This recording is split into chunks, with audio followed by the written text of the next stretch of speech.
oruç tut deyir. Ona görə də biz nə etməliyik? Təslim olmalıyıq. Liya'budun kəlməsi ərəb dilində abdun kəlməsi nədir? Bəndə. Abdullah Allahın bəndəsi deməkdir. Allahın qulu deməkdir. Liya'budun da deyir ki, bəndə olmaq üçün yaratdı. Bu dünyada yeyib, içib, yatmaq üçün deyil. Zaman keçirmək üçün deyil. Bəndə olmaq üçün yaratdı. Namaz qılacaqsan, Allahın sənin namazına ehtiyacı yoxdur. Namazını qıl, o özün üçündür. O səni cənnətə aparacaq. Oruç tut, o da özün üçündür.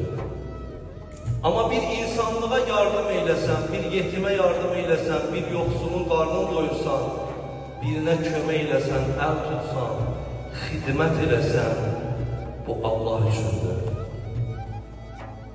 Salavat edin inşallah.